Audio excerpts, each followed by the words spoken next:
আসসালামু আলাইকুম দর্শক, সবাই কেমন আছেন? আশা করি যে যেখানে আছেন আল্লাহর রহমতে ভালোই আছেন।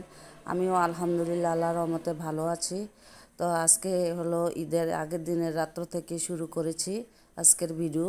তো ঈদের আগের দিন রাতেরবেলা মেয়েরা সবাই এখানে দাঁড়িয়ে গরু দেখতে আসছে, তো গরু দেখতেছে। আর ওদের একজন গ্রামের বাড়ির ওদের সহপাঠী ও বেড়াতে গিয়েছিল চিটাগং ওর চাচার বাসায়। তো ওইখান থেকে আসছে, ওইখানে গল্পই ওরা সবাই বলতেছে। তো এতদিন ওকে দেখে নাই, আজকে ওকে দেখেছে, এই জন্য ওরা সবাই একসাথে দাঁড়িয়ে সব কিছু শেয়ার করতেছে। আর এটা হলো আমাদের কোরবানির গরু। এটার দাম ছিল 2,05,000 টাকা। মাসাল্লাহ মোটামুটি বড়ই ছিল। তো এটা আমরা 6 জনে মিলে কেনা হয়েছে।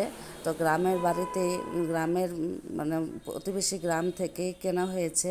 তার এখন আমি ঈদের দিন সকালবেলা সেমাই রান্না করলাম। ঈদের দিন সকালবেলা প্রস্তুতি শুরু করছি। তো এখানে দুধ সেমাই রান্না করব।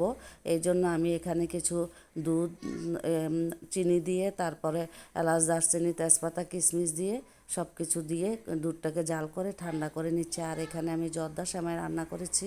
তো জর্দা সেমাইটা অনেক বেশি মিষ্টি হয়ে গেছে, এই জন্য মিষ্টি জিনিস সবাই বেশি খেতে চায় না। তো তারপরে আমি আবার ম্যাকারনি রান্না করব। তো সবাই একটু একটু মিষ্টি মানে সেমাই খেয়ে নামাজ পড়তে গিয়েছে। তো নামাজ থেকে এসে সবাই একটু ঝাল কিছু খেতে যাবে, এই জন্য ম্যাকারনি রান্না করব। আর এখানে গরুটাকে দাঁড় করানো হয়েছে, গরুটাকে গোসল করানো হচ্ছে। তো এখানে ওরা বাপ বেটা নামাজে যাচ্ছে। তো এটাও একটু ভিডিও করলাম। ওরা যখন, আমার ছেলেটা আসলে শরীরটা বেশি ভালো নয়, গ্রামে গিয়ে কি হয়েছে জানি না, ওর পায়ের যে বড় আঙ্গুলটা আছে ওই আঙ্গুলটার মধ্যে কি যেন লেগেছে। ওইটা থেকে মানে ওর পাটার আঙ্গুলটা একদম ফুলে একদম শক্ত হয়ে গেছে। তো এই জন্য আমি ওষুধ খাওয়ানো হচ্ছে, অ্যান্টিবায়োটিক খাওয়ানো হচ্ছে ওকে। তো ওর জন্য দোয়া করবেন, ওর পায়ের এই ঘাটা যেন শুকিয়ে যায়। তো আমরা আবার গ্রামের বাড়ি থেকে এসে আবার তো আমরা বিয়ের কাজে মানে ব্যস্ত হয়ে যাব।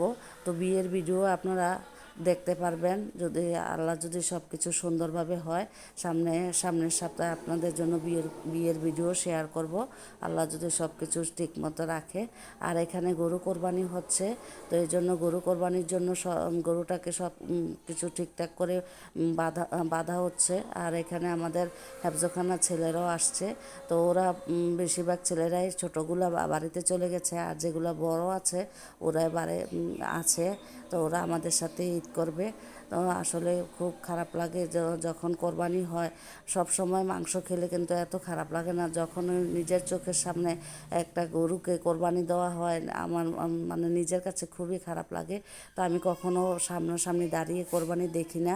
আমি ভিতরে ছিলাম যখন আল্লাহু আকবার আল্লাহু আকবার বলে কোরবানি করা হয়েছে, আমার তখনই সাথে সাথে চোখে পানি চলে এসেছে। কেন জানি, আমি জানি না, আমার খুব খারাপ লাগে। মানে তখনই আমার কাছে মনে হয় যে আল্লাহ যদি আমাদেরকে এই গরু কোরবানির এই সুযোগটা না দিতেন, তাহলে তো আমরা আমাদের প্রিয় বস্তু আমাদের সন্তানকে কোরবানি দেওয়া হতো। এই কথাটা মনে হলেই যেন নিজেকে খুবই খারাপ লাগে। আর আমরা যদি গরুর সাথে সাথে যদি আমাদের ভিতরে যে পশুত্বটা আছে ওইটাকেও যদি আমরা কোরবানি করে দিতে পারতাম, তাহলে কতই ভালো হতো, তাই না? তা এখন গরু কোরবান করা হচ্ছে। তো রক্ত দেখালে হয়তো কপিরাইট স্ট্রাইক আসতে পারে, এজন্য আপনাদের সাথে সব কিছু শেয়ার করা হয় নাই। অল্প অল্প কিছু শেয়ার করা হয়েছে। তো এখানে ওনারা সবাই গরু জবাই কাজে ব্যস্ত। এই জিনিসটা খুব ভালো লাগে, গরু জবাই করতে লাগলে যখন সবাই আসে, সবাই এসে একত্রিত হয়ে গরুটাকে জবাই করে, সবাই জোরে জোরে যখন আল্লাহু আকবার আল্লাহু আকবার বলে, এই জিনিসটাই আমার কাছে অনেক ভালো লাগে। সব মানে তখন আর মানুষের মধ্যে কারো প্রতি কারো মানে হিংসা নিন্দা থাকে না। সবাই একসাথে হয়ে এই যে আমরা আমাদের দুইটা ঈদ, এই দুইটা ঈদে আমরা আমাদের হিংসা, আমাদের মানে ক্ষোভ এগুলো ভুলে গিয়ে আমরা সবার সাথে সুন্দরভাবে চলতে পারি। আল্লাহ আমাদেরকে সেই তৌফিক দান করুন, সব সময় যেন আমরা সেভাবে চলতে পারি। আর এখানে আমি রুটি বানাচ্ছি, কারণ কোরবানির গোশত যখনই গোশত হবে মানে তখনই তো রুটি দিয়ে খেতে চাবে।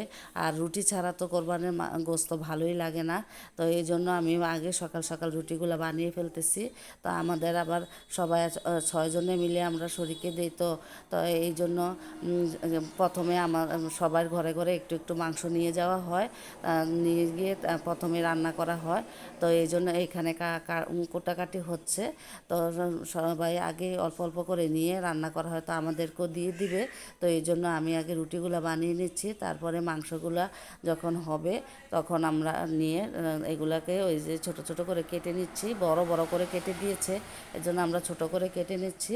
তো তারপরে আমরা এগুলো ধুয়ে আমি রান্না বসিয়ে দেব। তো মানে কোরবানির দিন একটু সবাই একটু ব্যস্ত থাকে, তো এত কাজের মধ্যেও আমি অল্প অল্প করে ভিডিও করার চেষ্টা করেছি। তো এখানে আমি সব মশলা দিয়ে মাংসগুলোকে মাখিয়ে ফেলেছি, মেখে এখন বসিয়ে দেব। তো আমার কাছে কোরবানির মাংস প্রথম যে মাংসটা রান্না করা এইটার মতো মজা মনে হয় না আর কোনো মাংস মজা লাগে। কোরবানির ঈদের মাংসটাই অনেক মজা লাগে। তো এই মাংসটা আলহামদুলিল্লাহ অনেক মজা হয়েছিল। তো রান্না শেষ হয়ে গেছে, তো গরুর মাংসটা অনেক নরম, তাড়াতাড়ি সিদ্ধ হয়ে গেছে। তো মাংস হয়ে গেছে, তো আমি একটু বেশি করে রান্না করেছি, 2টা পাতিলের মধ্যে রান্না করেছি, কারণ মানুষজন বেশি আছে, সবাই খাবে। তো এই জন্য আর এখানে রান্না শেষ, আমার ছেলে খিদে লেগেছে, তো ওকে খাইয়ে দিচ্ছি। তো আমি আজকে এখানে আপনাদের কাছে বিদায় নেব। বিদায় নিতে নিতে আমি আমার রিকোয়েস্টটা করে নিই। তো দর্শক, আমার ভিডিও কোনো অংশ যদি ভালো লেগে থাকে একটা সাবস্ক্রাইব করে দিবেন, আর আমার ভিডিও এ পর্যন্ত যারা দেখেছেন তারা একটা লাইক দিয়ে দিবেন, আর বেশি বেশি শেয়ার করে দিবেন, আর কমেন্টে আপনাদের মূল্যবান মতামতগুলো জানিয়ে যাবেন। আমার ভিডিও আপনাদের কাছে কেমন লাগে এটাও জানিয়ে যাবেন। তা সব সময় আমাকে আমার পাশে থাকবেন, আমাকে সাপোর্ট করবেন। আমার ভিডিওর মধ্যে বা আমার কথায় কোনো ভুল ত্রুটি হয়ে থাকলে সবাই ক্ষমা সুন্দর দৃষ্টিতে দেখবেন। তো সবাই ভালো থাকবেন, সুস্থ থাকবেন। আজকে এখানে শেষ করছি। আল্লাহ হাফেজ।